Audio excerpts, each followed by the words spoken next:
Feel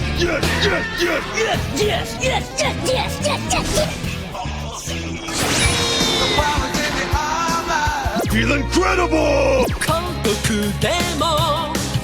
It's not a cartoon, it's anime!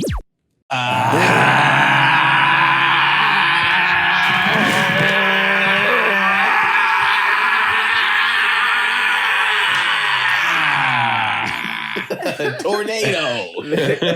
Brennan channeling his inner Petey Pablo. He fucked his whole life up. Yo, welcome to another episode of Animeshun. Squad is back. Let me tell you something. If you're not tuning into the YouTube, you're missing out on our power-ups, man. Yeah. Missing Watch out. us doing the power-ups. It's fun. It's energy. Brennan goes wild and crazy. He takes his shirt off. I don't know what you're talking himself about. in the face. I don't know what you're talking about. He takes a brick to the a face. wall. He takes a whole kilo of cocaine and smashes it across his face. I He just does that right Headshots before it. he powers up. I just be chilling, y'all. I'm out here chilling, bro. Just testing the vocal cords. I don't even know what you're talking about. Just warm-ups. I mean, my thing is like, where else can you get this type of energy and action from? You only gonna get it from the greatest fucking anime podcast. Just leave him on, Brennan. It's too in late. the entire world. It was too late. He was too sick to react. He got it.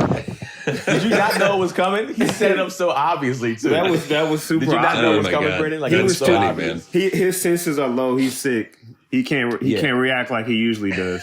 Brennan's a little under the weather. I feel like I've been working too much lately. I don't know. Working too hard. Man. Brennan's been just working like crazy. Yeah, I feel like I feel like it was a crash, but I'll be good. Okay. Yeah, you don't be taking no breaks here and there, man, just to get your life together. I will be filming immediately after this podcast. Oh shit. All right, y'all. You know what we do 1-all debates. We argue, we fight, we go back and forth, we talk our shit, we review, and this week we're gonna continue to review The Guys of High School, episodes 5, Still Hate. Mm-hmm. And yeah, man. Rob, you wanna lead us off? Yeah, let's take us through it.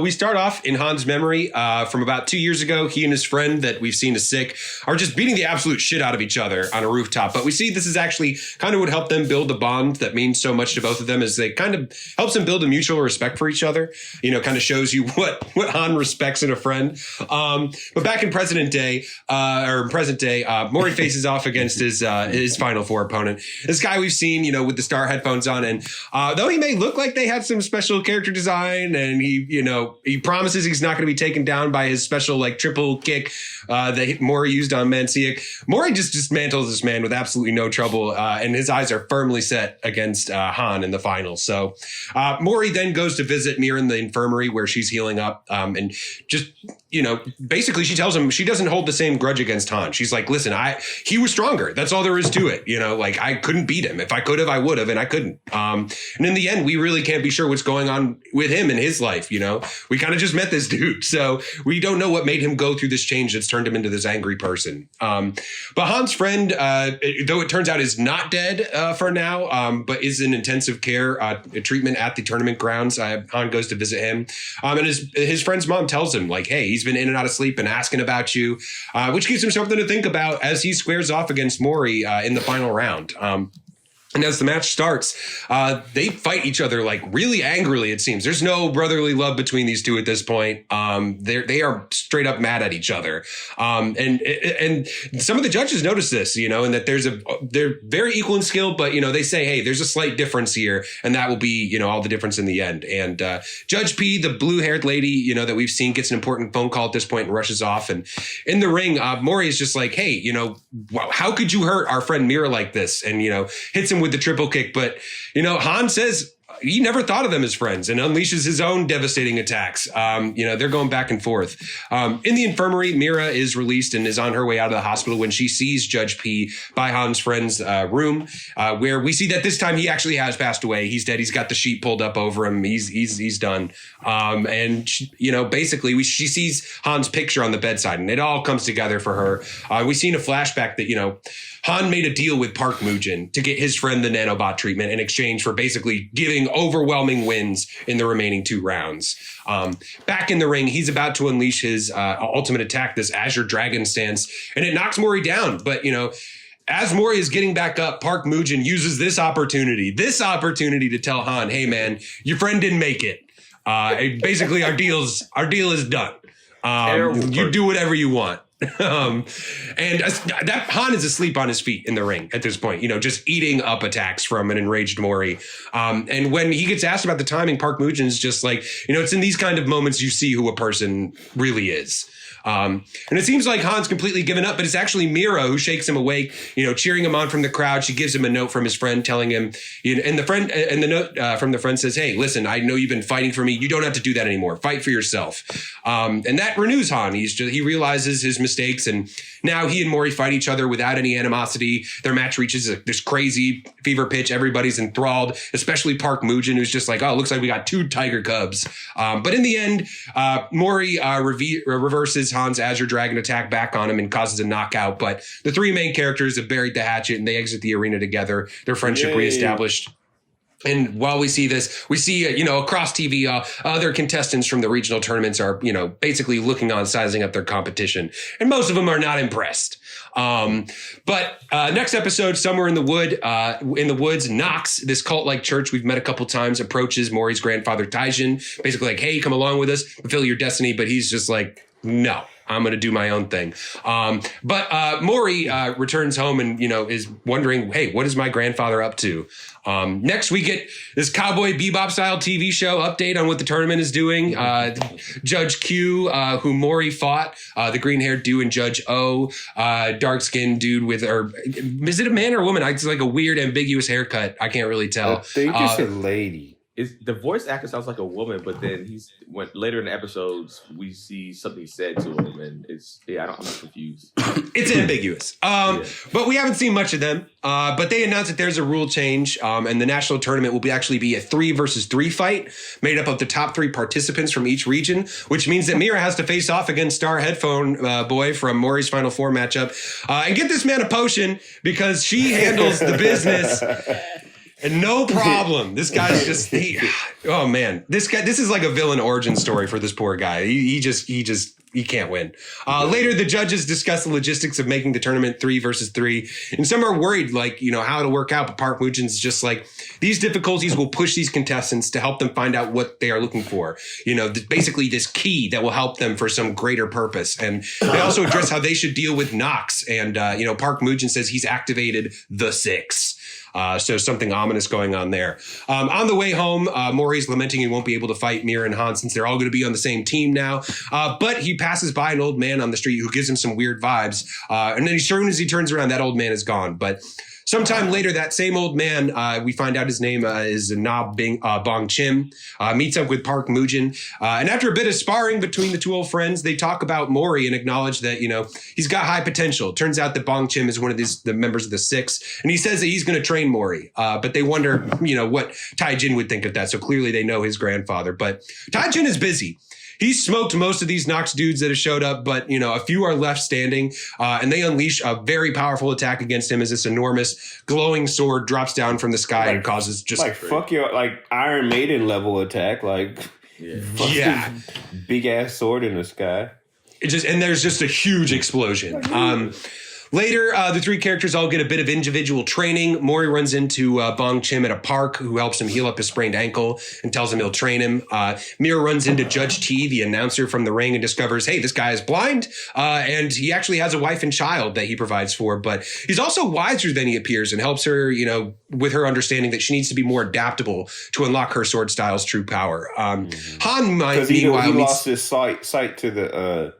moon style. Oh, that's right. I forgot. Yeah. And another thing too, we found out, because I know we asked it in the last one.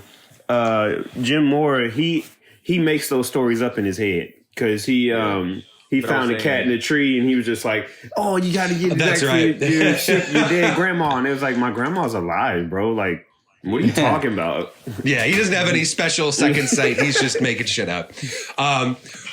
which is pretty funny. But Han meanwhile meets up with Park Moojin, is just like, basically, what's going on here? What is going on behind this tournament? And we get a little bit of exposition here, finally, telling us what's going on. And Moojin tells him about, this is all tied to this thing called Charyuk, which is a strong power that like the best fighters in the world can tap into, that rivals the power of the gods. And as Mira and Judge T go their separate ways, T realizes he's being followed, and it turns out it's a member of Nox. All around the city, we see other tournament fighters getting ready and gathering together, as well as the remaining members of the Six. But Han, Mira, and Mori regather and learn about Charyuk from Han and wonder, if they're going to see more of this in the next round. Spoilers, they will.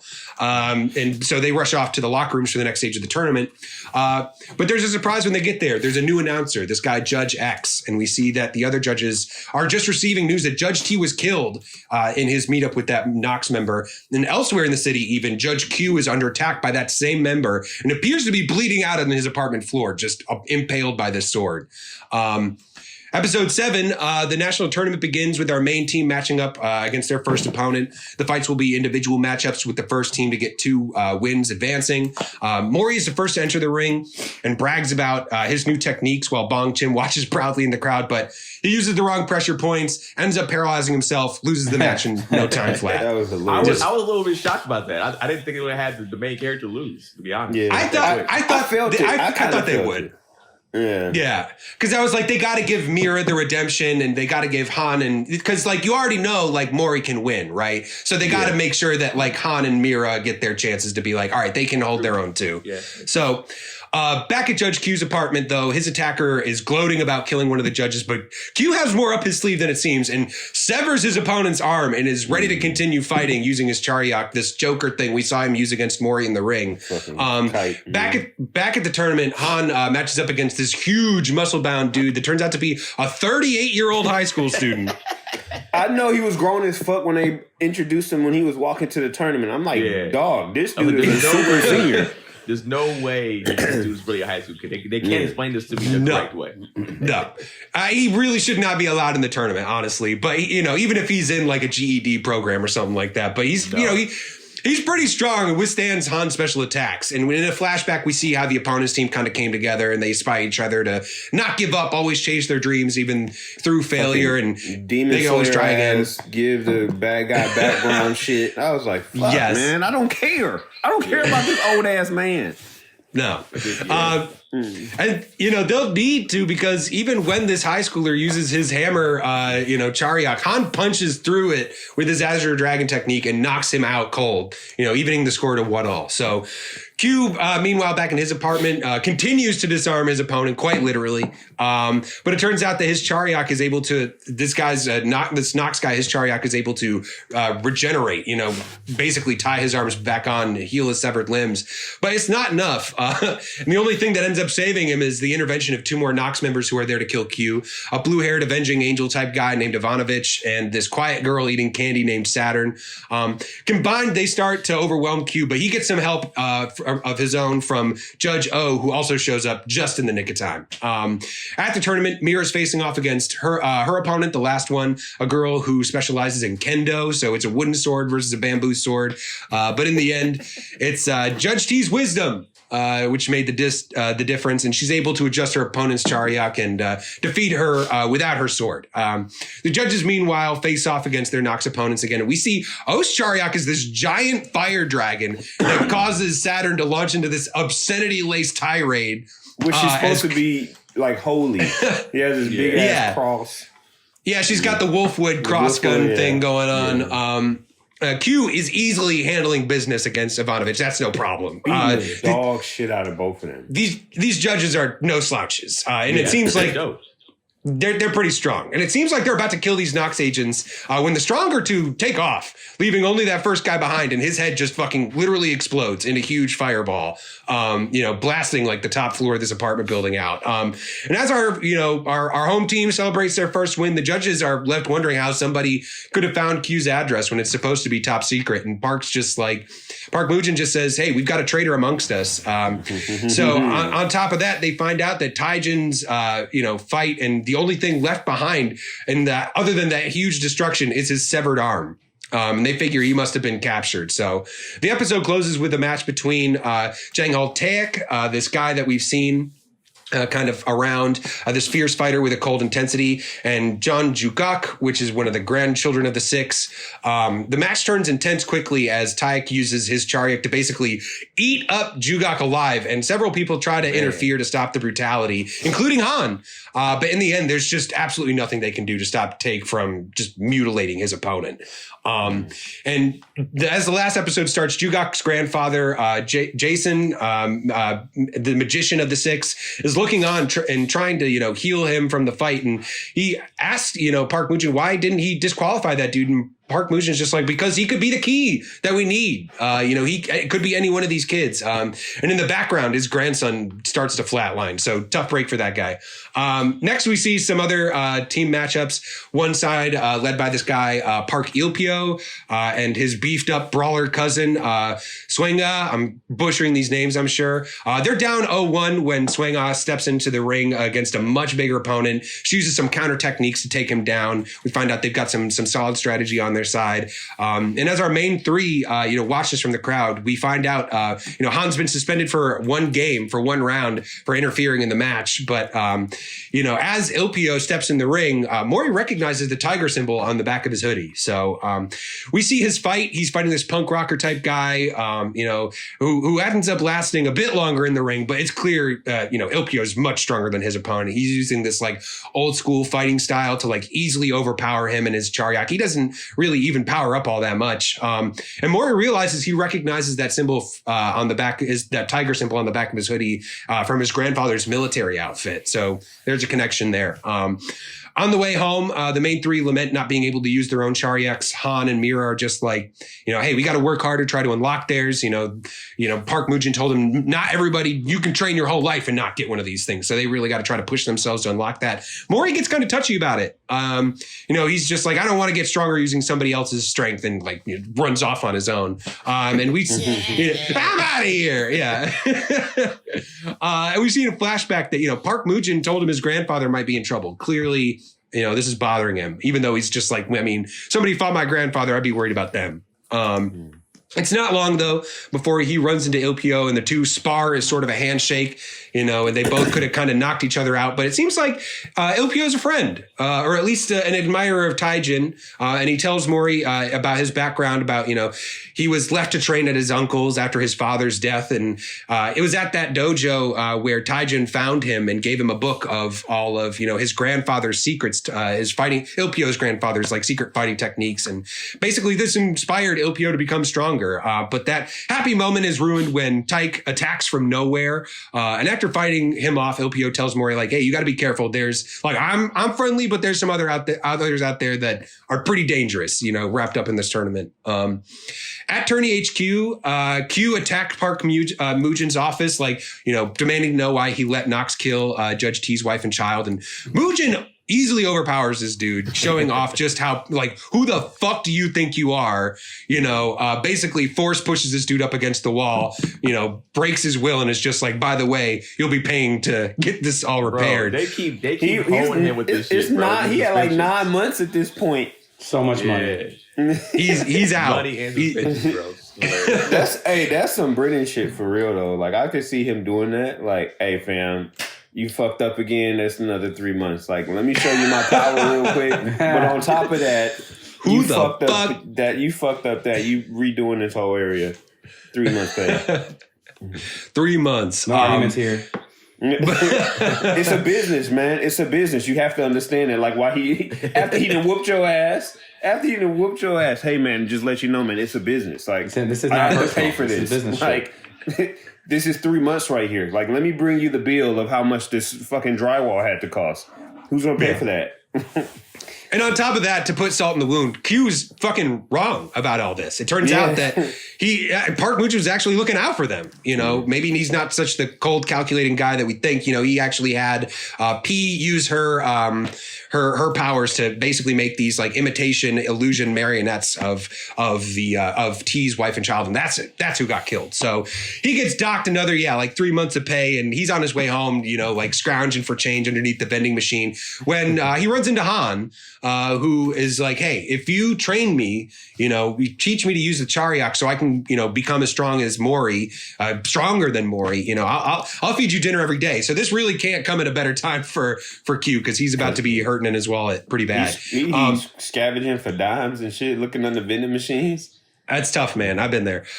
Soon after, we see two separate gatherings, one with Park Mujin and his judges getting together, the other with the Knox Church. They both tell their followers they need to find the key, whoever this key is. Mujin is trying to bring God down, and Knox is trying to protect God. So, whatever kind of God this is, we're not really sure. But back at his place, Mori thinks back on when his grandfather left him in Seoul on his 6th birthday, 11 years to the day, and soon enough, Han and Mira show up to help him celebrate his 17th birthday. They got a little notification that it was their teammate's birthday.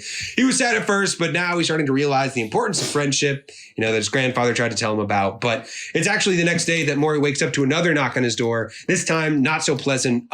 Whoever it was left behind a map with a picture tucked inside of it of his grandfather, Taijin, bleeding from his severed arm and tied up in chains. And that's where we leave off as we see what Mori's going to do next to try to find his grandfather. Well, let me just add on to this real quick about the fight between Q and those people that came to his crib and then the white-haired girl. You realize that, remember, he took his limiter off, which means he can go full power. The girl never took hers off. And she was destroying the motherfuckers.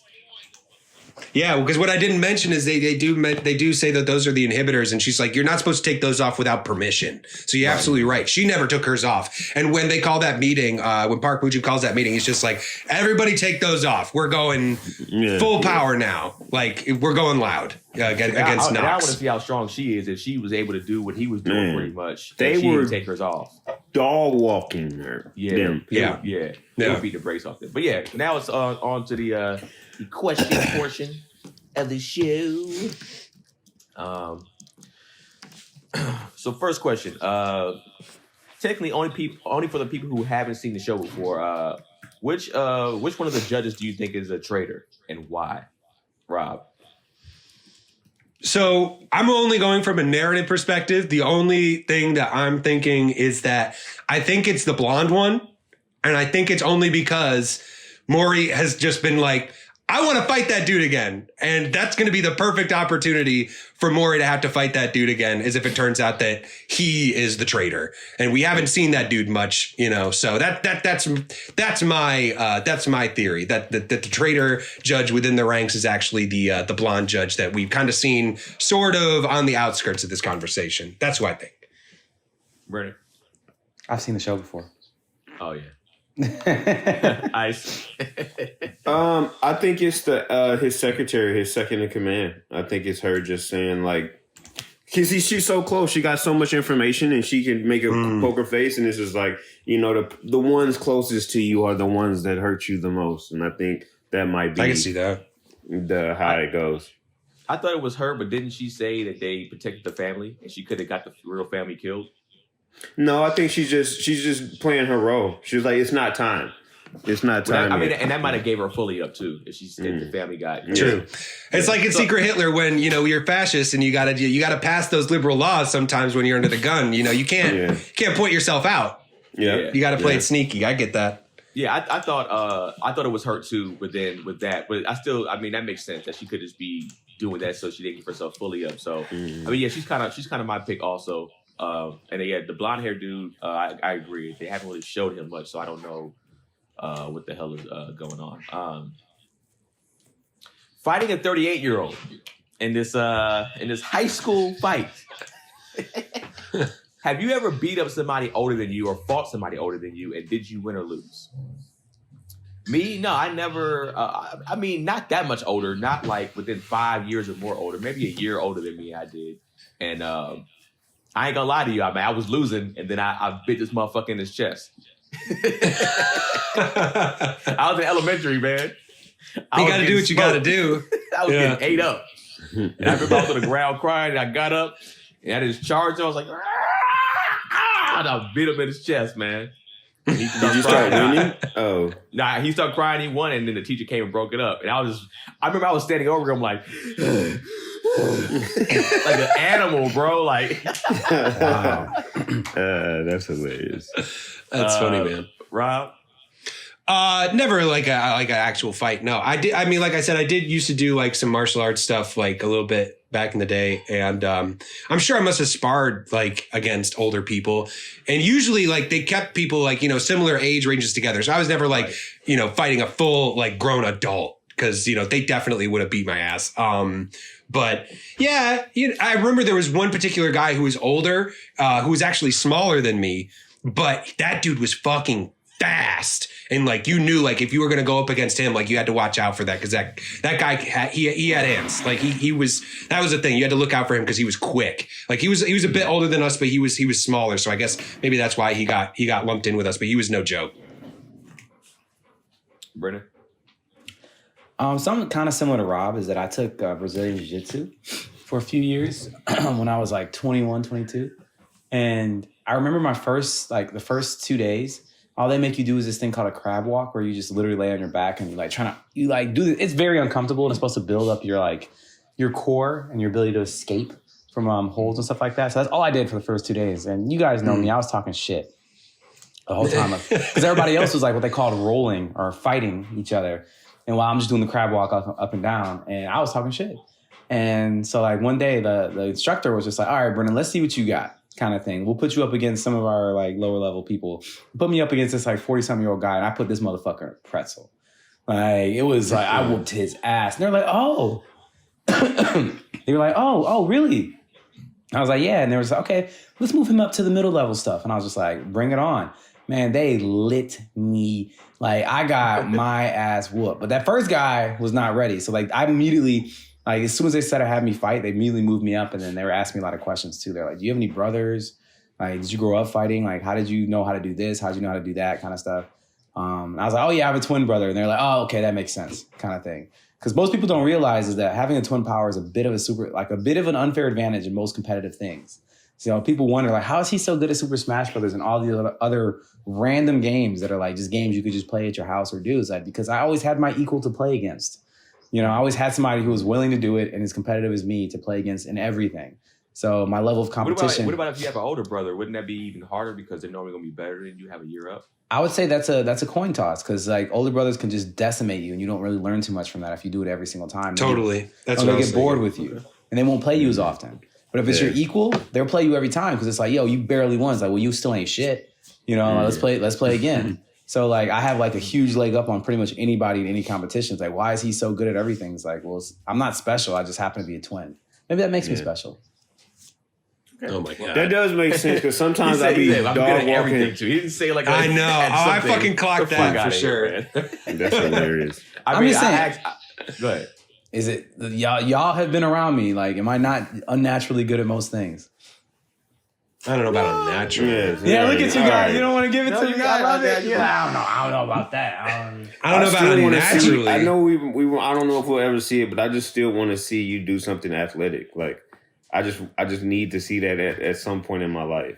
Yeah, he still don't believe you can hoop or nothing like that. Yeah, I still don't. I asked Ice Laugh because Ice clearly the fighter out of the group because he's always getting into these fights going on. So I didn't want anybody to not be able to top Ice. So go ahead, Ice. Thank you for that, Keenan. No, I got 2 fights. So I fought somebody like within my range that was older than me.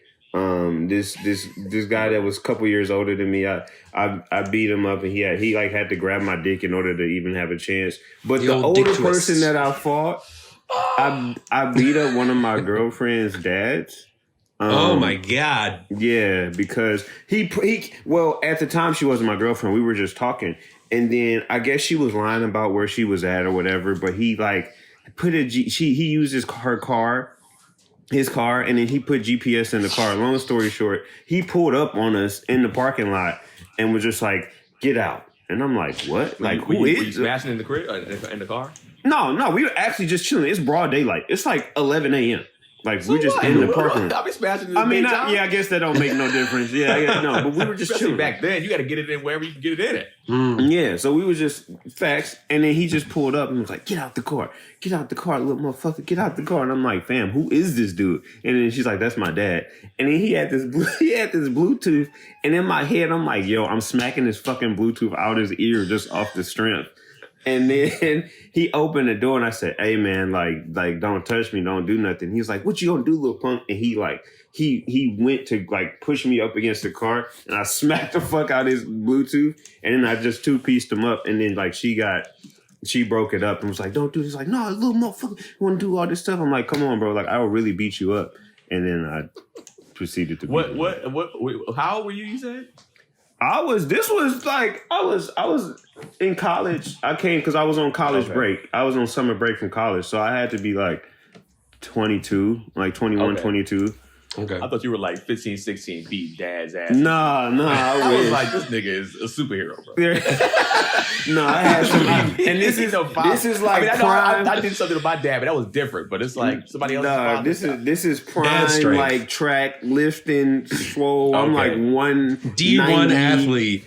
Less than 10% body fat. Like I'm like solid. And you're feeling yourself at this time. Yeah. So next question. So this episode had a lot of first person like visual fighting shots, but I thought was super super dope.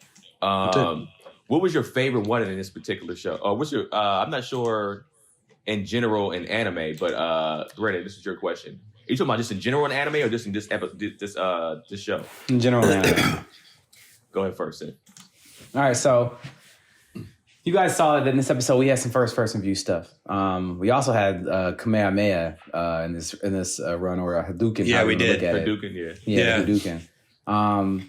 But yeah, like my favorite moment, which I think I'm stealing everybody else's because F y'all, is going to be... I know what you're gonna say. Yeah, it's in the Dragon Ball Z Broly movie. Of course. Bruh, like when they were like beating that ass through the ice and just like chasing each other in like first-person view. That blew my face off the first time. I was like, I've never seen this before. Like, at least I couldn't remember seeing it. So I'm just going to keep talking for a little bit longer so you guys can try to struggle through if you can figure out what your FPV moment is, because you probably don't have one, because that was probably the moment you thought of too. So you're welcome. I win. You see how he's a dickhead right here? And we can't beat him because he's the one that was recording this in the sense of like the Zoom. Go on. Low-hanging fruit. So yeah, that's it. That's my favorite moment. What's your guys' favorite moments that you've seen in first-person view fights in anime? Low-hanging fruit. Anybody? To me, from the anime, who's getting put in front of the firing squad first? So Keenan, you're taking it for the team. Well, yeah, I just take it. I appreciate it. From what I've seen, like I feel like I've seen a good amount of anime, but I haven't seen a lot of anime that did a lot of first person like that that I liked, anyways. I will say when I watched the Dragon Ball Super one, I wasn't blown away. I was just like, at that time I was like, did I remember even seeing this shit before? But yeah, it was Dragon Ball Super also. Brett is a dickhead, and that's the end of my rant. Go ahead, Rob. Ouch. I'm just going to go with the one from this show that I remember, because I remember watching this part of the show and thinking like, it feels like they put more frames in this, is actually when Mori and Ilpio kind of first matched up, and there was some first person views there, and you kind of had Ilpio was like kind of doing his moves and like dodging and weaving and coming in with the attacks, and it seemed like the animation was smoother there than I think anywhere else on the show thus far. And so I was kind of just like, all right, cool. Like it almost seemed like kind of like that that fight that we watched from what was it, Boruto, where they fought Momoshiki or whatever, and where it seemed like they were maybe even drawing over somebody that was actually doing the techniques and stuff. I thought that was really cool. Yeah. Nice. Have y'all seen Jiu Jitsu Kaisen? I haven't seen it yet. I haven't watched it. No. It was a pretty dope. I can't remember if that was. I don't think it. I don't think that qualifies as first person. But if it was, that would be that one. But if not, there in Goblin Slayer, when he had nice. Goblin Slayer. When he went down and they made it like from the Goblin Slayer's point of view, and he's just running through goblins. That was my favorite one. Was that part of the Frozen Crown movie, or was that in the show itself? I don't remember this. I think they had actually both. There was, but I'm pulling from the actual show. But in Frozen Crown, it was too, because like when they were like going down the hill, I think there was A little He's first just person running up, action. Yeah. Slash, I want to slash. see. I want to know why people love Goblin Slayer so much because it gets a lot of love, bro. So please, at any anime that we watch in the comment section, just let us know why you love Goblin Slayer. I don't understand. I don't either. Help me understand, please. 'Cause I don't realize why this shit is so great to y'all. And it's getting a 4.5 out of 5 in these ratings. All right, outside of the main 3 characters, who are you most excited to see more to fight or to see in general? Ice. I want to see P. That's the one with the blue hair, right? Yeah. Like he or she or dope. Like to your point, that he didn't even. She didn't even take her thing. Her what's it I called? mean, when she has no. white hair. She has white hair. Yeah. Oh, that's O. P is the girl with the blue hair that does the marionettes. Oh, So okay, O is P, the one with the dragon thing. She one of them. Elemental P, whatever. Yeah. She like crazy. Just like that whole moment and how she just pulled up and how they're like, it isn't even my final form. Like that shit was like crazy. I honestly, I'm excited to see all of them, Jin Mori included. I mean, Park Mujin included, but like her specifically, I just want to see what she got because you saw a little bit, but I feel like there's so much more to her that I just really want to see that. Yeah, I would say Park Mujin to me. I just want to see what he's got all about. He's the boss, I guess, somewhat. And I want to see what he could do. I always saw him use his hand a few times, and that was it. So. And even when he fought against one of not fought, but like he came up with one of the 6, he just told the old man that would train him. It was like, hey, you're slowing down a little bit, bro. Like you're getting a little slow out here. You think I really didn't know that was you over there? Like, so I want to see his final form or his true power. And like, I want to see who's gonna push him to that because I feel like when they fight the Nox, he's gonna have to come all out at some point. Yeah. Rob. Yeah, I'm gonna actually say his master, the one that just started training more. I think what's his name, Bong Chim, something like that. That old man with the one arm. Guy. Yeah, I feel like he is gonna bring. I mean, I feel like the 6 in general, I'm excited to see them get at it because it seems like the judges are like the lower moons and then like the 6 are like the upper moons of this particular organization. So I want to see like them, I want to see them fight and see like what makes them so special. And just going to say Bong Chim because he's the only one we've seen even a little bit from. And when somebody's got one arm and they can fight, like they don't fuck around. I was just about to say that. Like anybody that got permanent battle scars, whether it's a slash across the face outside of fucking Yamcha, or like something missing from a fight and they survived, like they're with the shits. Yeah. Right.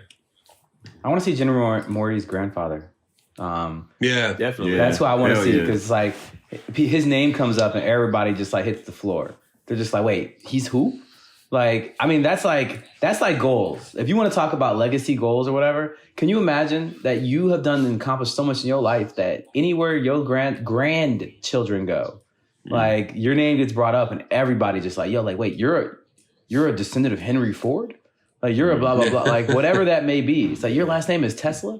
Like what is like, so that's for me. Like I want to see is Tesla, right? So it's just like I want to see that. I want to see like what hands have brought upon this legacy. So we saw some of the aftermath. This guy clearly doesn't mess around. Yeah, he does. It looks like they got to use a lot to just take him, to even get him in prison. Yeah. He's gonna name that shit. He fought for his last name. It's for my last name. If you not fight for your last name, then you ain't a real man. Right. Well, I mean, they even said when they saw like the devastation after Taijin's attacks, they were just like, they thought this was an attack from North Korea. They thought like this was like fucking a dictatorship. Kim Jong-Un unleashed a whole, but no, it's one old man. Yeah. Old men in anime are always the dopest. Is Kim Jong-Un alive? Supposedly. Which one's the young one? He's alive. Yeah, but his dad's I know dead. he got really sick. Yeah, he got really sick. He didn't die though. He didn't die. Okay. No, he's still alive. People thought he was dead, but no, he's still around. All right. Next question. That's why we're the greatest fucking anime podcast. 'Cause we teach your ass shit. The more you know. We're teaching you shit that we may or may not, that we kind of know. I mean, get off the podcast. He's been dead for like 2 years.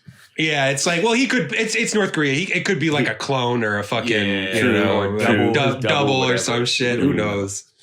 All right, which of these specialized anime gifts do you think is the most powerful / which would you want to have? A Chirot from Gata High School, a quirk from My Hero Academia, or a Kagun from Tokyo Ghoul? Ooh, shit. It's a good ass question, Rob. Yeah, so these are all different like things where it's just like everybody has like a different one that kind of like fits their personality. I feel like the most powerful ones that we've seen is the quirks. I feel like that has like the highest ceiling based on what I've seen so far. But I don't know that I'd want a quirk. I think actually maybe a Charyuk might be the best one to have because like you can just like unlock that at any particular time. Like some people will be getting quirks that just like you turn into a seal. Like Trash. I don't want that. The power to be a seal. Yeah, like it's not good. So I would say like the quirks at the highest ceiling, but if I were just to get one, I would say the Charyuk because they seem to have like a pretty good average. You know what I mean? Yeah. Brennan? I mean, I agree with Rob. I think the quirks do have the highest ceiling. So for me, I probably would still take the quirk. Because I mean, like you said, it fits personality. So that would be a fun question to ask if we're watching My Hero Academia is like, what do you think each of our quirk would be based upon who we are? You know, like how we show up. You know, it's just like Ice would be able to almost asked a similar question to that. Like, what do you think your Charyuk would be? But some of them are easy because it's like Ice would just be like, all right, he could jump really far and run fast, you know, kind of thing. You know, that's easy. That's low hanging fruit. But like Rob is like a cerebral guy. It's like, is he Professor X now? Like, you know, what happens to Rob? What happens to me? You know, what happens to Keenan? But I would say quirks, but I think you're right. It is a double-edged sword because it's just like, yeah, Rob's really, really smart. But it's like then his head becomes 4 times the size of a normal human's head. No, man, don't make me MODOK or some shit. I don't want to be MODOK. I was thinking like Night Eye. Like maybe I could see the future or something and be like analytical and strategize. Don't make me MODOK. You're gonna be floating. You're gonna be floating around. No, I don't want fucking MODOK. I mean, but MODOK is we know his name for a reason, bro. You know what I'm saying? He's powerful, but he's ugly, man. He's ugly as fuck. I feel like if my quirk end up being to like being stand-up, being very, very funny, I'll be kind of mad and happy because as long as I can say something and you laugh until you die, then that'll be great. Or like, you like literally roast somebody, you just like, yeah. But then you just end up dying. Like, you just, I can't stop laughing. And you just like blow up. Then I'll be like, all right, cool, it's worth it. But if it's just, but then you could never get on stage again. You have to tailor your powers. Shit. Yeah. Damn. You can also, it could be like a power suggestion. I can't control it. You just doing a fucking decimate the whole crowd because you can't control your level. Anybody that heckles me, dog, you're dead. Mm-hmm. Oh man, that's funny. I just created a goal in my life to show up to one of Keenan's comedy shows at a big space, and he doesn't know I'm there, and I heckle him. Don't do that, man. It'll be rough too because he got like certain points. Like he know you personally. Like hecklers don't know you as a person, so they don't have. But then like Brennan just know. Like all of us. That's why your brother beat your ass. All right. Saying about the personal shit. Right. I already know Brennan's style. Brennan heckles and jokes like my brother, so it wouldn't like I understand how to counter and or deal with them. Not while you're in the middle of a punchline on stage. We'll see. In the middle of a punchline. Yeah, I mean I have to figure it out. I'll probably get you kicked out. Get his ass out of here. Yeah. Who is this guy? For me, I think I might be with Rob too, because like I think it's called you know what it's called in Tokyo Ghoul, Kagun, I think it's called that. Yeah. Was it Kagune? Yeah, Kagune. Kagune, I'm sorry. The Kagune, like I feel like it's limited from what I've seen. Like, I only watched season 1 of Tokyo Ghoul, which was below average. So it was like for me, he just had to punches after the bell. Fucking low blow. Season 2, man. Season 2. It just didn't show much for me in a sense of like what they were doing, and it seemed a little bit limited. Whereas like this, like if you unlock this, it's super dope. I'm with Rob. It's like I will be upset if I got a shitty ass fucking like my beard just goes extra long and that's it. I can just cut my hair and it keeps growing. That's my quirk. I would be fucking heated. I would be so sad, bro. I'll be depressed. So you'd have the dopest beard ever, though. It That'd be would, pretty but cool. what would it get me? Maybe some sponsorships, some endorsements. Fame? Yeah. He would look like the actual Bonfire Stories flyer. But still, it's like, yeah, I get a little bit of fame, but I'm sure, like, maybe it might work that way. You want to sleep with my beard, girl? You'd be like the Filolio queen and just have people going to sleep in your feathers. Nah, I Yeah, ain't rocking as with we that saw one, in bro. The Boys, like people like use their fucking powers in some weird ways to make money in the black Dog. market. Yeah, I don't know if y'all seen The Boys, but dog, there's some Yo. moments where I was just like, what the hell? Yo. I like that show. I just never finished it. Oh, finish it. Yeah, finish it, bro. Do yourself a favor. It's intense. It's wild. It's wild. Ice. I think that obviously the quirks for the reason y'all said, but the Chayaks, what's it called? How you say it? Chariaks, yeah. Chariaks, I think that I've seen some trash ones. Like some people had some really garbage ones. I think I saw the initial ones, I would have said the Chayaks, but the ones that were in the tournament, some of those were garbage. And it's like, fam, I don't want those. Like, I'm good. I would go with the Kanagis because the shit from Tokyo Ghoul, because I probably have the ones in the briefcase because they're like super exclusive. Just because I've seen their power levels and they can really do some damage. Only if it doesn't make me a ghoul. If it makes me a ghoul, I'll go with the Chirocks. But if I can just have it in the case like the agents and stuff had, I would go with that because some of them were not to be fucked with. Like the ones that the main agent got killed. The ones that the Juzo had, the one that Juzo had, that shit was crazy. And I think I would take his for sure. All right. Across the board, have you seen an anime with worse character design than the God of High School? Ice.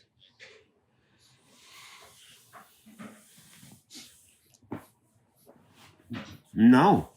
I want to say no. I want to say that, like, I think Yu Yu Hakusho is up there. I think, but it fits the world, and it's in the 90s.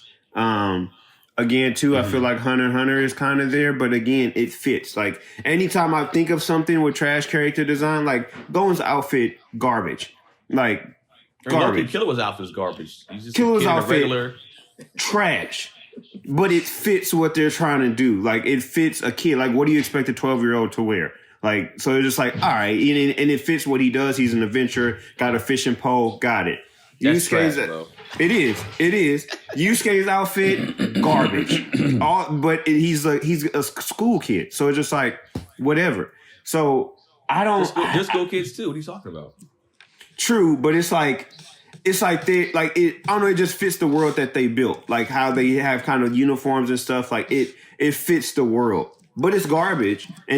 But again, it's like you can maybe chalk that up to the early 90s or whatever. But I don't think that I've seen a show with this bad of a character design. Like there's flashes of people here and there, but overall, garbage. Just straight garbage, and I can't get over it. I tried to, and I can't. I mean, I don't think they're that bad. I don't think it's the worst. I don't think it's the greatest by far, though. But I mean, you said uniforms. You said you complain about the girl having a uniform, but then now that doesn't fit the world. She wears a school uniform. But it's like you said, it fits the world. But He's it's just like a high different. school kid. He's just like a high school kid in the 90s. He got the goggles on. Like that's who we used to rock in the 90s, early 2000s. Like. I ain't never Everything you're rocked no saying goggles. is countering your point. You just not for real. Because you think about it, because it's like you can't have like what's the show that fucking Yu Yu Hakusho? In that nobody was outside of that. But you can see in God of High School, the wrestler girl, she was outside of the schoolgirl outfit. Like the dude that came in with the sleeves and stuff.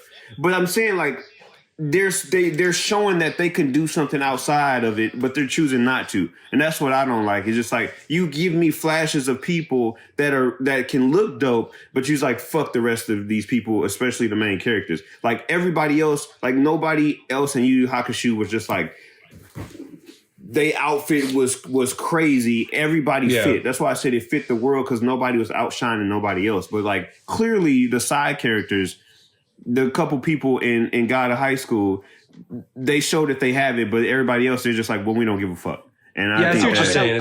I will say that Han is plain as hell. He's literally off the ship. Yeah, nobody's Yeah. gonna cosplay Han. Exactly. You know what I mean? Or It's like they're you can- if you- they're cosplaying Han by accident because that's their work uniform also. because you Yeah. also cosplaying Agent 47. You also cosplaying the dude in fucking marketing. Like you cosplaying Yeah. so many other people when you cosplay him. Yeah, Rob. gangsta. So Keenan, you don't think Gangsta. nobody? Gangsta had worse. Gangsta had worse. And I say that because like maybe outside of the main characters, the main three characters, I remember what they look like. And that guy Doug with kind of like the dreads thing that he had going on. I don't remember what anybody else on that show looks like. Like I cannot conjure an image. I remember, yeah, like I was gonna say the main three, like I remember there's a guy who's hard of hearing, there was a dude with the eye patch, and then there was the busty girl that was like the prostitute friend, and Doug. And I don't remember what anybody else looks like. It was so like plain and just like the rest of that show was just like boring. What I will say bothers me about this show, and I pointed it out. I don't like that everybody's nose is red. Like, do they all have a cold? Like, are they all drunk? Yeah. Like, I just don't like that particular aspect of the design. It's weird to me that everybody has that. But I would say to me, just because I feel like I agree that the main three, like nobody's going to cosplay as Han. I don't think you could really even cosplay as Mira. Like she you wouldn't get it. Yeah. But like you could do Mori. Wooden sword. Yeah, you could do Mori and like maybe Park Mujin. But even like the judges would be like tough. People wouldn't know what that is. Right. So I mean, the show I agree is not the best, but I don't think it's the worst. For me personally, Gangsta is worse. Brandon? Have you guys ever seen an anime called Shin Chan? No. Oh, it's like a kid's anime that's very goofy and it has some of the worst character design. My brother liked it. That's the only reason I know about it. It's very funny though. It's a very funny anime. Oh, it's like an old school anime, and it's like kind of like seen sketch. this. It's like a Yeah. sketch. Yeah. Yeah. That shit is hilarious. That shit is so fucking funny. It's very funny. It's extremely funny. It actually rivals Mob Psycho and how funny it is. Yeah, this shit is hilarious. It's very funny. But It does look like it was drawn by a 5-year-old, yeah. But the character design is trash. Absolutely garbage. trash. And I also would like to point out that I think One Piece has some pretty shitty character design as well. It's bonkers, man. I think One Piece's character design is pretty fucked up. It's like it feels Fuck like One Piece. I feel like it's like you gave a 12-year-old a crayon and said, "Okay, you design what you think a captain of the sea should sound like or should look like," and they're like, "All right, cool, say no more." And then the artist was like, "All right, cool, let me just fill in the lines." And then that was the One Piece character designs. So I think out of the anime that like popular, I think One Piece without question has the worst character design. So you gotta tell me I'm looking at thousands of episodes and I gotta look at this bullshit. Fuck One Piece, Let me bro. tell you something. The say no more is hilarious all the time.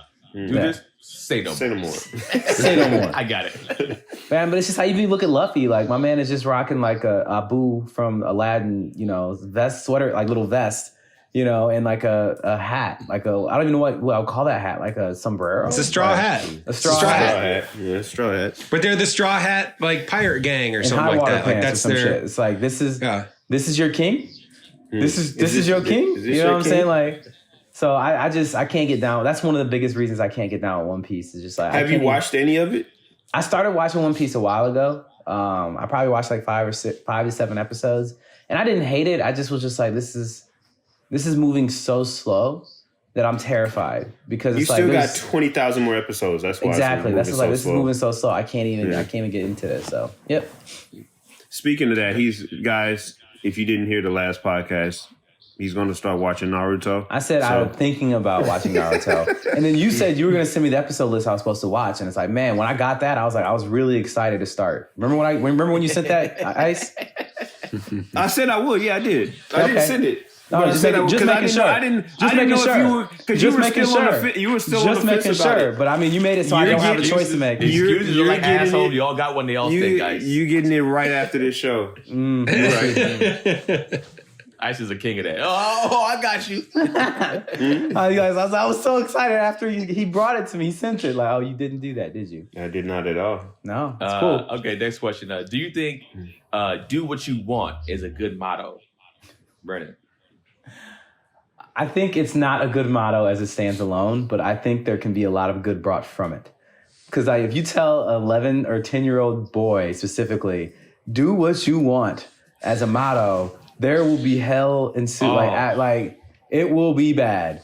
Or even like say 13-year-old boy or girl, do what you want. Like it's like, well, you know, it's like you opening the door. The imagination flows. I think you have to understand like the concept of consequences first. To like, yeah, you could do what you want, but you also have to understand that like there will be consequences to whatever it is you do. But I do like the sentiment of do what you want, because that's something that a lot of self-help courses and self-improvement and pastors or whoever is like, yo, you have to understand what it is you want to be able to attain it. And that's one of the hardest things to know in life is what is it that you want out of this? Like most people don't really take the time to figure that out and really understand that. So like knowing what you want, I think is imperative to being able to live a happy life. But doing what you want in every given moment is how you end up in prison. So like, I think, like I said, I think with a handful of like a tablespoon of salt, normally say a grain of salt, but like a tablespoon of salt, there's a lot of nuggets in here that can be really good. But I think it's a terrible advice for a grandfather to give a grandson when he's like 6. True. Nice. Yeah, I think for me, especially raising a kid, it's like I often tell my son, it's just like don't make your own mistakes. Don't let nobody, don't be a follower, and it's like a I guess a guided version of do what you want, but just don't be. But again, to Brendan's point, there's consequences, and you have to listen, and you have to learn, and you have to be willing to grow. And that's something that I also tell him, because I'm also in the same space. I'm still learning, I'm still growing, and it's do what you want. It's like, I mean, all of us, I guess outside of Keenan, but he's still doing it's like, do what you want is like, pick up your life and move to LA. Like, that's doing what you want. Like, not listening to the people around you saying like, oh, it's so expensive. Oh, nobody makes it. Oh, this and that. Like, all of the trials and tribulations that you have to go through. So it's just like, it at face value is a terrible motto. But if you have the right, type of follow up to it and more intricate advice along with it, then I feel like it can be really impactful. Yeah, I would say I would kind of go off that and just be like, do what you want as long as it doesn't have jail time attached to it. Yeah. Like, when it comes to your goals in life, in terms of trying to reach a certain goal, when it comes to your career, and it's not an illegal career, do what you want. But then, like you said, it will fit under the sense of consequences. Like, don't try to hurt people. You know what I'm saying? You're gonna have to hurt people when you're climbing to the top. But don't like intentionally be like, yeah, fuck this guy right here, I'm gonna try to screw them over type thing. So I mean, just keep it legal as much as you can, and keep it more towards like going towards your goals when it comes to doing what you want. Rob? Yeah, this is with great power comes great responsibility. All right, this is, I think, a pretty laughably bad like message. And I don't mean in like I totally get what Ice is saying about like, don't be a follower. Fine. Like, I don't think you have to tell a kid, do what you want. That seems to be the default setting for children. They do what they want. And then you have to be like, no, don't do that shit. Setting. That is what they do. So and also like, that is just putting so much on just like, this kid, he doesn't like, I guess, he's a main character, and it's like, it's that situation where, he's going to be pure of heart or whatever. But like, you left this kid when he was 6 to live alone. You don't know what he's going to turn into. Like, what if what he wants is to rob and steal and do crazy shit? Yeah. Like you were saying, Keenan, like to your point, like my friend, that's what I want to do. Oh yeah. So just like, what is that? Like, honestly, every time I've heard somebody say like, they have such buildup too of just like, and then what my grandfather told me. Do whatever the fuck you want to do. Like, it's just, I thought this was like, I like almost laughed the first time they said that. I definitely laughed. And even when when Taijin said it, like when he's just like, I told my grandson, I'm going to do what I told my grandson, do what you want. And I just thought that was the stupidest thing. I do not think it's a inspiring catchphrase or anything. Like I said, it's no, with great power comes great responsibility. It lacks that little touch of just like, oh, that's going to stick with somebody. It makes you sound like a shitty parent. Like, if my son, even if he's doing something good, if he fucking won a Super Bowl and he's like, I got here because my dad said do what I want. And it's just like, I didn't say that. It's like, I didn't tell him that. I don't know where the fuck he got that from. I actually told him a little bit. This is exactly what I told him. Like, yes, it's like it seems like that one time I like rushed in on my grandfather while he was watching the game. It was just like, hey, can I go to the park? Yeah, do whatever you want.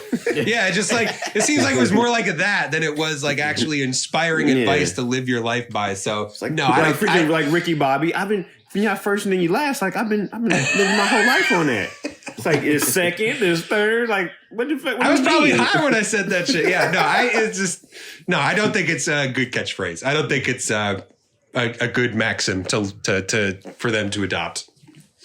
Okay. Last question. I asked everybody, right? Yeah.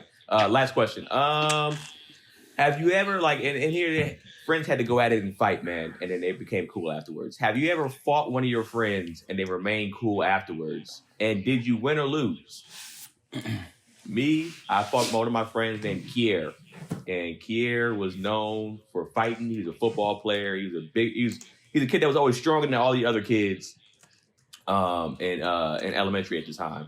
And Kier is two things. Kier beat me up one time. Kier's a kid I actually bit in his chest.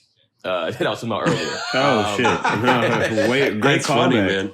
Yeah, and I had to do it because Kier was he was a wrecking ball. Like he was athletic as hell. Like in the 4th and 5th grade, it was like I was a somewhat athletic kid, but like he was athletic and like he was that kid that was already ripped in like elementary. But yeah, we remained cool afterwards. He ended up doing some. He ended up going a different route. At one point, once we got went our separate ways. Bless you, brother. Thank you. Bless you. Is this not? He's not robbing the ice cream man in a Power Ranger suit, is he? Not coming out with a nunchaku. I don't know. Nunchaku related crime. I don't know what his lifestyle necessarily what he ended up doing, but I know it went a different route. But I know at that time after we did fight, we were still cool. He didn't live too far from me. He was a super cool dude. And I always used to ask him tips about football because he played football a lot. So we ended up remaining cool. So I won and I lost against him, to be honest. Brandon? My neighborhood had a lot of fights, but they weren't like real fights. Like we would scrap, like in my parents' front yard and stuff like that. We would go at it just to kind of like to determine the pecking order, like who could win against who. Wrestling stuff? Yeah, it was like wrestling. Like we weren't throwing hands, but we was fucking each other up. There was normally blood. But it wasn't like I was punching somebody in the face. It's kind of like go for the choke out kind of thing. And so like that happened a lot, and that always happened between friends. And so I won a lot of fights. I took a lot of L's, but we was always cool afterwards. Most of the time. Sometimes, people get in their feelings. It gets a little too serious. You got to break it up or whatever. And, that I was never one of the people who got a little too serious. You hit me too hard, bitch. Yeah. So like, I definitely remember there was one kid in particular that he was like a year or two younger than me. And for some reason, he just had like a thing where he's just like, I can whoop Brennan's ass. He's the older kid. I can whoop his ass. And he didn't know. It was just like, Brennan has the best technique out of everybody. He's not the one to mess with. And they were like, yeah, whatever. Like, he just kept coming at me. And one day I was just like, you know what? You're never going to do this again. Like, I'm about to embarrass you. Because normally I would just beat him, but like not really bad. I was like, okay, you're done. Stop. Okay, you're done. Stop. And then one day he just said something so disrespectful. And we were in my friend Javert's house. And Javert himself coined the term computer toss because of what I did to this guy. Because he came at me and I did like this thing where I tossed him, like I did like this neck toss thing, and he fell and his feet hit their computer and knocked everything off the thing, and then the computer fell on him. Funny. And the computer screen and the keyboard stuff fell on top of him, and then he just laid there for a while. It was just like he was messed up. And so like of course everybody was capping on him after that. Like everybody was like, yeah. Bruno, you lit him up, and he's on the ground. It's like we didn't see him again for like a week or two, and after that, he never fought me again. But he got real quiet after that, so everybody was scared he's going to shoot me or something. But he never. That's called a humbling somebody. Yeah, he never talked shit to me again like that though. Like he would like give me like look at me like he wanted to do something, and I would look back like go ahead. Kind of thing. And he tell him like, bitch, I will computer toss your ass. I definitely did. There was some other times where I was just like, yo, like, computer toss, remember that? And he just like, man, fuck you. kind of thing. That'd be it. He in there crash. just in the basement, just fucking training montage. No, he did. crash? He actually started like he took boxing lessons and all that kind of stuff, and eventually in like wrestling lessons and like, and eventually he did come back to me and try to like fight me again, and I whooped his ass again. Damn, after all of that. After all that, like he went through his montage and came back and still took an L. And like he actually messaged me on Facebook like last year, was just like, yo, like he's like, man, I hope we're still cool and all that kind of stuff, but like real talk, you really did whoop my ass back in the day. I'm about to say in our 30s, bro. We got over some like an elementary. But my middle response school was fight. like, I was like, was I unjustified? Did you not deserve it? He's like, no, dude, like I completely earned all of it. Like he has no hard feelings. He's like, I deserve it. He's like, I came at you. You know what I'm saying? Like you didn't like go out of your way to whoop my ass. Like I came at you. So he's like, I'm not mad. If he wants to fight, you fighting him? Right now? Yeah, right now. Probably not. No, I'm a grown man. Like I don't. I'm a grown ass man. There's no winning there. Like if I whoop his ass, then I'm like, well, congratulations, I've gained nothing. If I lose, then I'm hurting for weeks. Like I'm good. If you win, you're probably hurting for weeks. Yeah, regardless. You're gonna hurt. Rob? Not anything so much as like, certainly not anything as exciting as all that. Very similar to like what Brennan was talking about. Like not something where it's like, oh, we started off as rivals and then we fought and then we became friends. But you know, something friends fight, you know, you tussle, then you like kind of argue about it. Like, and then you come back in a few weeks, just like, man, how's your dog doing? Like, oh, it's cool. You want to come over and like play with him? Like, yeah, cool. Like, and then we're fine again. That kind of stupid stuff. You know, I had a couple times where like, yeah, we sometimes, you know, because we pick on each other or like whatever and get it a little too far. And then sometimes it get a little physical and just like, all right, well, like, fuck you. And then like you go your separate ways and yeah, it comes back together. I definitely had plenty of those growing up, but not in many a year. Yeah. Nice. Yeah, I don't have no crazy story with this one. Like, same to you guys. It's just everybody fighting everybody. You did those "you hit me too hard, bitch" moments. Yeah, they happen, but you figure it out, and you guys are back at each other's house playing whatever you playing. But it was nothing, never too crazy. So no. That's what we used to do at our house a lot, or at our friend. We used to go body a lot. Do all body shots. And somebody always catch you in the chin. Oh, motherfucker! Like, really fighting. Yeah. We had always gloves. When you went body, bro. We was fun. Yep. We was fortunate enough to have boxing gloves, so you know we would really go at it with the gloves. Like we like put the glove. Like when we saw it getting too serious, we'd be like, "Put the gloves on, man. Put the gloves on." Yeah. All right. So let's get into our likes and dislikes and our ratings this week. Go ahead and go first, Brennan. I liked that we got to see a little bit of Jim Moran's grandfather. I liked that a little bit of he's the one whose hands I want to see more than anybody. So I like that we almost got to see that. I like that we learned about the whatever they're called, like the superpowers kind of thing that make them like God tier or whatever. And what I didn't like is that, guess what, guys? How much has this world been developed for us? I knew it. A little bit more. I knew it. Yeah, a bit more. Very small amount. I feel like I have a better idea what's going on. A very small amount? I feel like a good amount got exposed, to be honest. But hey, all right. I don't. Like, it's like, I personally don't. I still think that the world still isn't really established. I still don't really feel like I'm grounded in knowing what these people's lives are really like. You know, outside of like, yo, like when I used to fight on the rooftop against my homie, it's like, okay, what about the school? What about your parents? What about your life? What about your family? They gave a 38-year-old man a backstory in the middle of his fight, man. Come on. Come on, Brandon. They did. Yo, that is so funny. It's true. But yeah, I mean, so that's just tough for me, is that like I still don't feel like I don't still feel established in the world. I think they did attempt at it better for sure, but I still haven't really done that. Overall, I'm going to sit this at about a 5,000 and say that it's not bad. Again? It's not bad, but it's not good. All right. Least favorite part, I didn't like how the girl was having the hots for a 38-year-old man. I don't like that. How they just I didn't get that read at all, but that's funny. They had the little the blushing and stuff every time they would talk. Yeah, I didn't like that innuendo or whatever what they were insinuating. I didn't like that. It rubbed me the wrong way. They just had to check that nasty box. one thing, and I think it's one thing that I've been learning over this, like just being on this show the past 2 years now.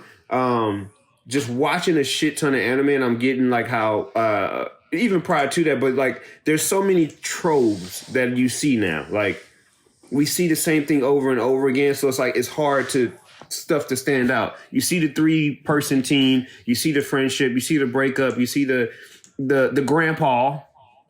We rattled off different grandpas last show. You see the non-existent parents. So there's like so many, from a writing perspective, there's so many things that we see that's cliche. And I feel like it's starting to hinder my anime experience. And I think that's really what's been hindering my experience with this show, because there's a lot of good elements, but they're not doing anything that I haven't seen before.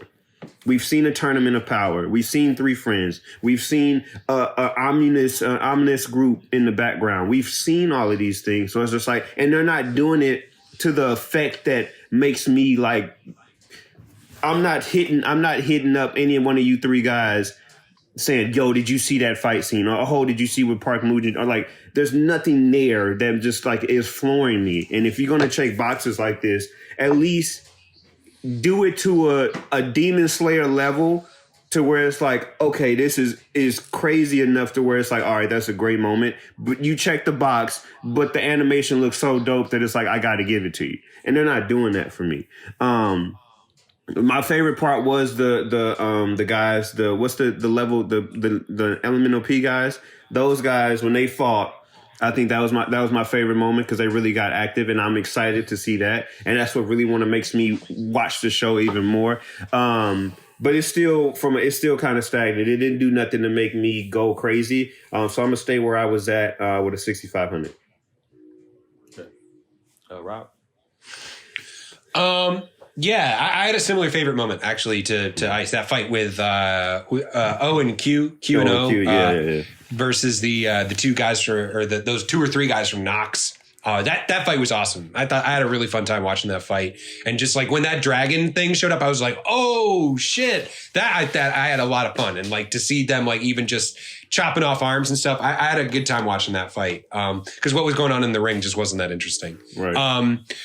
So that definitely carried the weight of it. My least favorite thing, I do think that they have given us more information to what the world is, but I feel like they are very inconsistent with their own rules. Like the fact that they had this regional tournament that we watched in Seoul. And so presumably all these other 3 people teams, they had to win their own tournaments. But we even saw that one dude from the 6 was just like, all right, grandson, you're going to go in that tournament. You're going to fuck it up and take your maid with you. Like, it's just like, so she just gets in like without having to like, so it's inconsistent, and they don't, when they do establish rules, they don't respect them. So it just feels a little bit like they're just kind of making it up as they go. But that brings me to, I don't know if it was just the headspace I was in this week. I actually had a lot of fun watching these episodes. Like I was watching this, it didn't bother me. I was just like, I basically just shut my brain off. If you can shut your brain off and watch this show and just be like damn, like they're fighting, like that's pretty much just the only way to get that. That's how I've had fun with this, is just like, all right, cool. We're going to see some people like match up, and hopefully we'll see some fireworks. And that's kind of just what's gotten me through this. I actually did talk to Brennan a little bit about this show this week, and I was just like, it seems like it fits into that same category as like a Goblin Slayer, where it's just like, it's right in the title. Like I said this to Brennan, it's just like, it's in Arrested Development. Dead dove do not eat. Like, I don't know what I expected. Like, you're going to see some people from high school fucking each other up. Like, that's what the show is.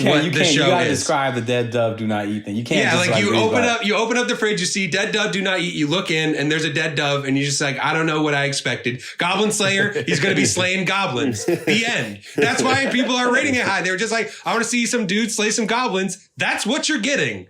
Yeah. Package delivered. Promise made. So like, we told you what it was. You knew what it was. One Punch Man. Dead dove do not eat. You knew I was a dog. I told you that. Oh, never Dog mind. Here we are.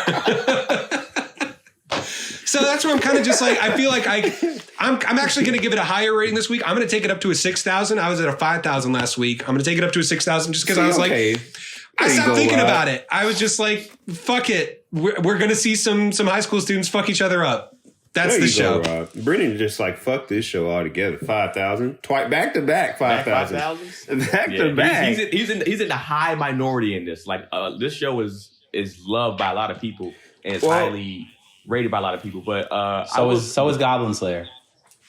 It is. You're right. Dead dove. Do not eat.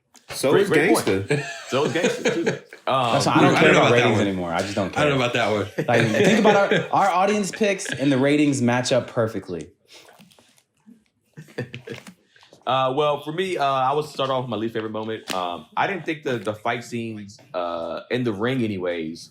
They weren't anticipated. I was like, oh, okay, they're gonna do the 3-on-3 tournament. They're gonna get it cracking. I was just like, nah. And I'm anticipating later on it will get better. And when the regions go, I mean, when you can start to get to the semifinals and the finals and stuff like that. So that I was kind of like a little disappointed at those fight scenes. I feel like the show started off hot with the fight scenes, and I was really amped up. I thought they was gonna do the battle royale. That's what I thought it was gonna be. Something like that, or just like just in general, showing some more like just dope kind of movements and stuff like that. But I did like the Q&O fight scene. That shit was so dope. I thought I was hyped. What I like about this show is that we don't have an OP main character. Like I feel like they did establish a world there is somewhat of a hierarchy of power. Like he's strong considered to these kids, but when if he was to go against the next level people, the Qs and the Os with their limiter off, he's going to get smoked most likely. And then clearly Park Mujin is a monster himself. So, and some of these other kids might even be able to beat him, to be honest with you. So I like the fact that we don't have, OP main characters to me just get like redundant super fast. That's why like One Punch Man season 1 was dope, but then I was struggling. I haven't finished season 2 of it because I was struggling to be like, all right, man, I get it. And you're right. It's in the titles. It's One Punch Man. It's on me. And I didn't think about Goblin Slayer the same way. It's on me. Like he's just slaying some fucking goblins, and I'm expecting more. It's not Goblin Slayer plus Goblin or fucking other beast in there. It's just Goblin Slayers. So that's what I do like about it, is that we don't have an OP main character. For me, I enjoyed it. That to me, I think they did a little bit of world and story building. Unlike Brennan, I think I clearly saw that. So for me, my rating does drop a little bit. I wasn't excited about these 4, so I give it a 6,500, kind of like Ice. Okay. Yeah. So still in a good range.